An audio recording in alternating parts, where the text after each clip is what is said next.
Hey, welcome to another exciting episode of the 52 Chevy Old Navy truck build. This will be episode 17, I believe. Try to get a lot done in this one. It's been a while since I got a video out. Just been busy working on things and haven't been able to get to one right away. So finally got something for you. So we're going to get the running boards all finished up, get the mounts all fab, painted, bolted on. Get the speakers put into the cab. Parking brake was on the plan. Don't know if we're going to get that finished or not. And then some wheel tubs. We just wanted to make sure we had enough clearance there. So, we put some kayaks like that in the back, nothing big and heavy, but we do want to be able to use it as a truck sometimes. So want to make sure we're not rubbing on the tires. So that's the plan. Hope you stick around, watch the entire video, and comment on anything that you think's good, bad, or ugly. We'll take it. All right, stick around, and we'll see how it goes. So here's what we got for the first brace. Something is 1 by 2 or 2.5 inch tubing. 1/4 inch plate on the end, so this will bolt to the side of the frame with this bolting to the top. I just gave that to gusset it to give it some good strength. The running board will sit right here, just bolting up through there. I made bigger holes in this side so I can get a socket and a bolt up in there. We get it over here to the truck. It will go up like so. Position there. Oh, use both hands here. All right. So yeah, that's how it's gonna go. Should be really solid. I'll have to put a spacer in up here. But yeah, I'm thinking that's gonna make her plenty strong, easy to take off. Now the next brace will go up here. Right here somewhere under the door. And that one, I'm probably not going to be able to get this top gusset on. But I'm thinking I can just make this piece taller and put a gusset, up there for the front brace.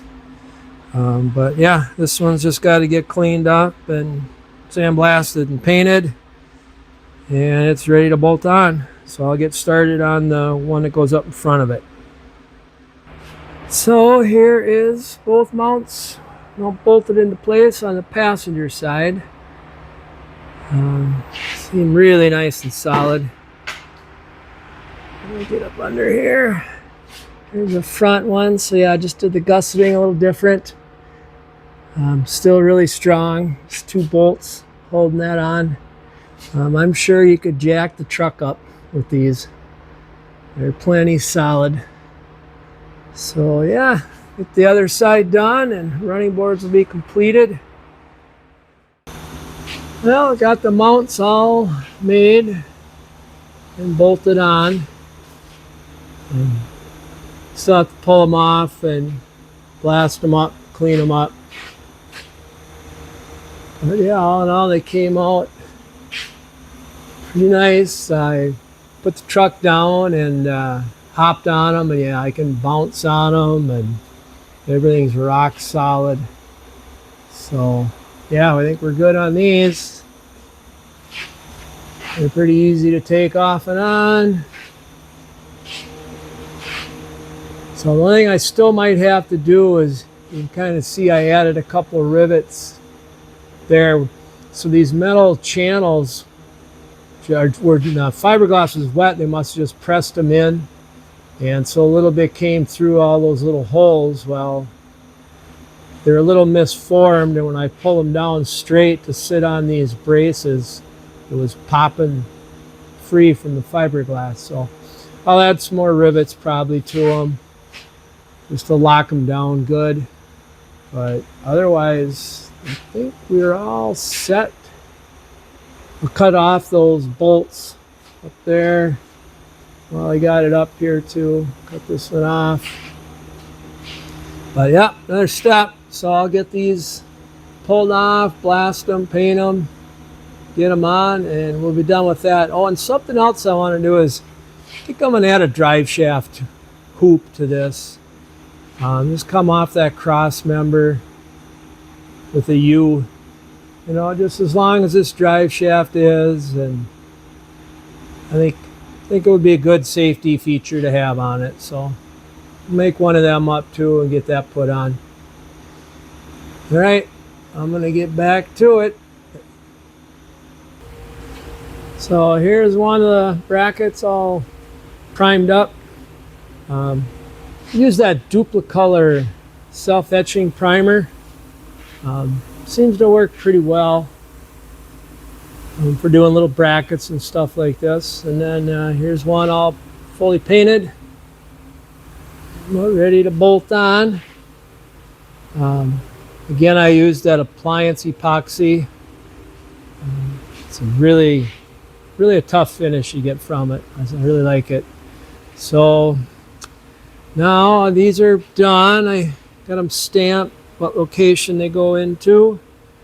Time to move on to something else. Well, I got some speakers mounted in it. Nothing fancy, just some little kickers I had laying around. I think those are 5 1/4 in the back, and those are just 5s in the doors. Just wanted to, you know, trying to keep on the budget, use stuff I had laying around, and don't really need big tunes in it anyway. But maybe we had a little subwoofer under the seat, that should make it sound pretty decent. Actually had planned on doing that, but what I had just wouldn't fit with this. Working on getting the emergency brake set up. Actually worked out really good where the cable runs through the floor here. The floor dips right there, so where the floor kicks back up, that's where I went through. Came out pretty good. I don't want to bolt this down until I get everything finalized underneath with the cables. I made this bracket here to bolt under the frame like so. It'll bolt to a cross member and the cable comes into here. Let me grab my light here and we'll go underneath.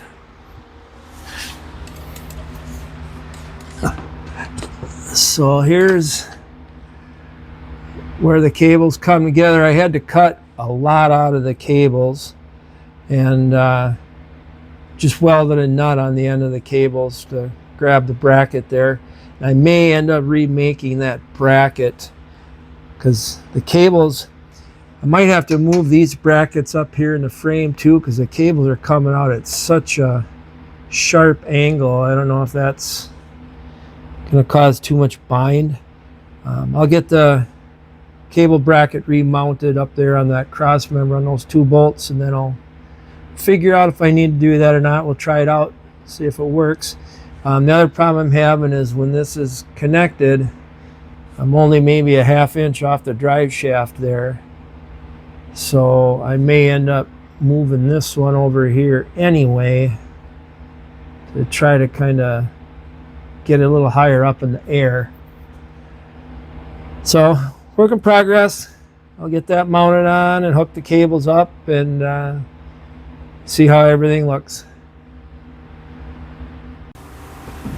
All right, so the emergency brake project had to come to a temporary stop. Ran into an issue with these cables. They're completely seized up, and this is the driver's side cable. It's the outer sheathing's rusted through a couple places. There's just gonna have to get new cables, so I had to tear these out. So I just put the brakes back together without cable. So now I'm gonna get going on the little wheel tubs. I just think it's way too close with a tire to the edge of the box, and you know, new tires, don't want to start cutting them up. You know, she wants to use this maybe to haul kayaks to the lake, and even that little bit of weight, you know, there could be rubbing. There's only about 2 inches of clearance. So I'll show you what I got so far. So I used the tire to make that cardboard template, and then that's where we'll cut out for the wheel tub. That'll give us about 4 inches of clearance between the tire and the bed wood in the edge of the box there. Should be plenty.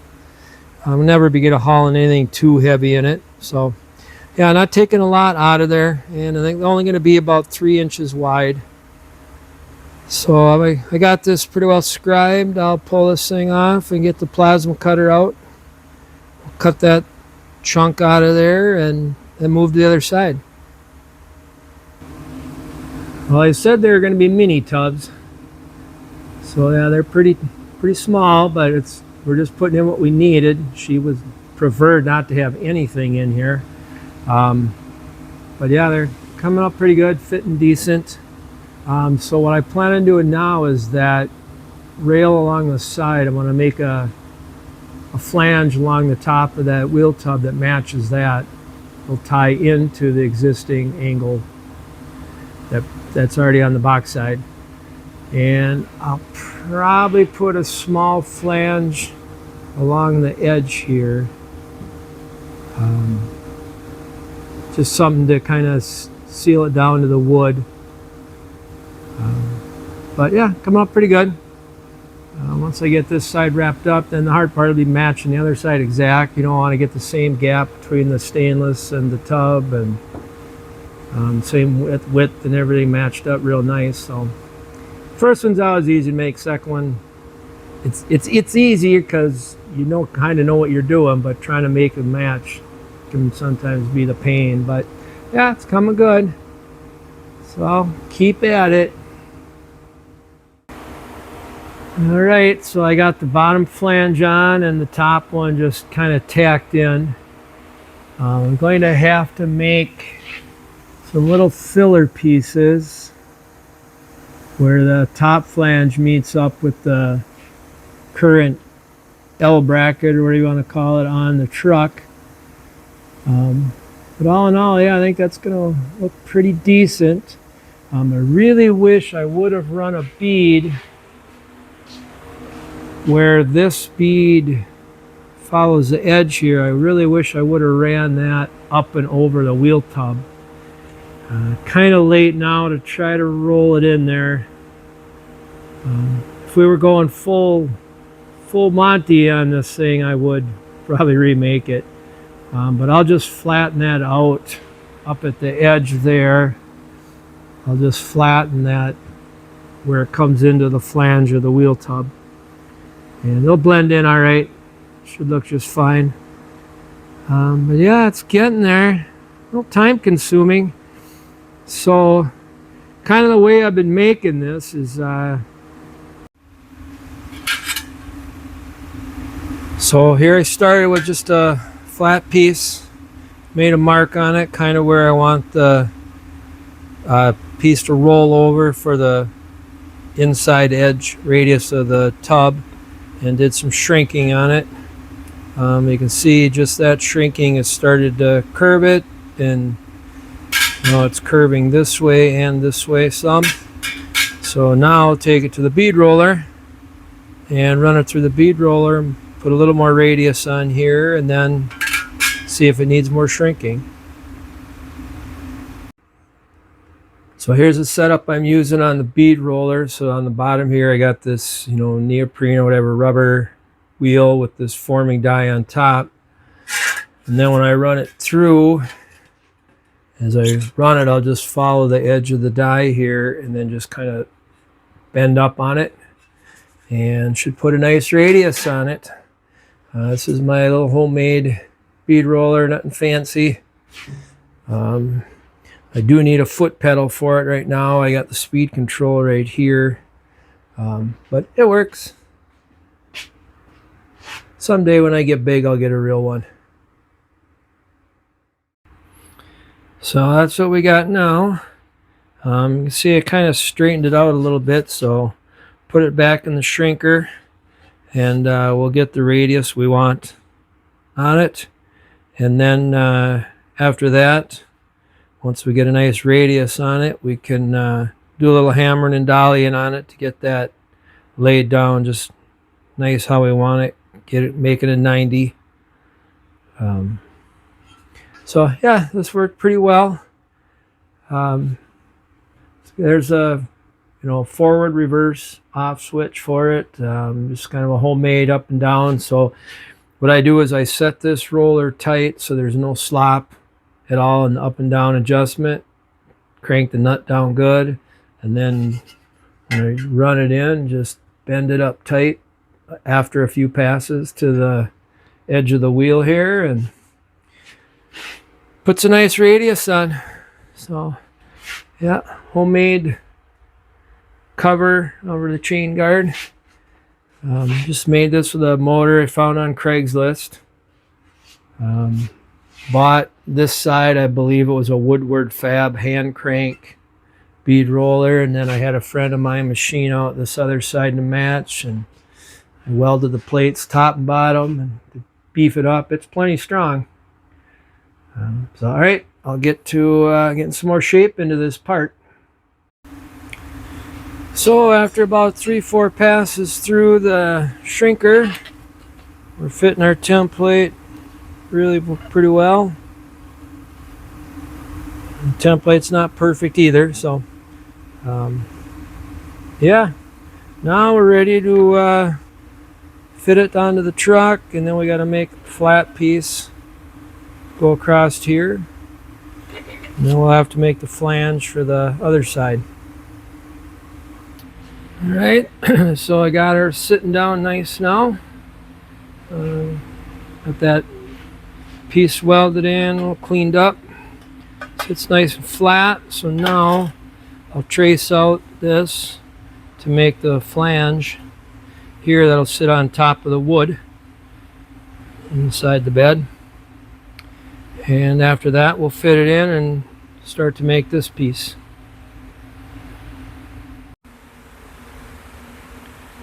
All right, I got the flange all on it. That'll sit on top of the wood. I got it notched out for where the trim runs in along the bedside. So now I have to make this piece. On this one, I made a straight piece. Made this from a straight piece, and then I shrunk it to curve it. I'm going to try something different on this side. So I traced out the arc, and now I'll bead roll the bead into that arc, and then I'll trim this off to be the flange on there. See if this is any easier. It should take less, don't have to mess with the shrinking, but I also have to cut it straighter. And I actually think it'll be nice and easy to follow this line, so I think this will work better. So I'm gonna get at it and see how it comes out. So here's the setup I used to roll the bead for the flange, and it rolled out really nice. One thing is, I got a little warpage now in the panel from stretching the metal there. Stretching or shrinking it, I get that confused on bead rolling. I believe it actually shrinks it. So I might have to do a little after I cut it out, work with the shrinker stretcher to get it lay nice flat and straight again, but we'll get it cut out and see if we have to do anything more to it. Oh, there we go. Pair of wheel tubs. Came out pretty darn close to each other. And then this will be the passenger side, this driver's side. I still have to fit the passenger side actually to the truck itself, but hey, this should work. Like I say, just trying to get enough clearance so we don't have any rubbing, but trying to keep it as minimal as possible. And it's not a big race tire going under there. So yeah, got it done. So I think I'm going to end this video here, and in the next one we'll get them installed and get going on the wood. Is kind of the plan. We'll see about the emergency brake too. So all right, well, hey, thanks a lot for watching. Hope you enjoyed, and we'll be back with more when we get around to it. And it's Christmas coming up, so Merry Christmas to everybody. Have a good one. Bye.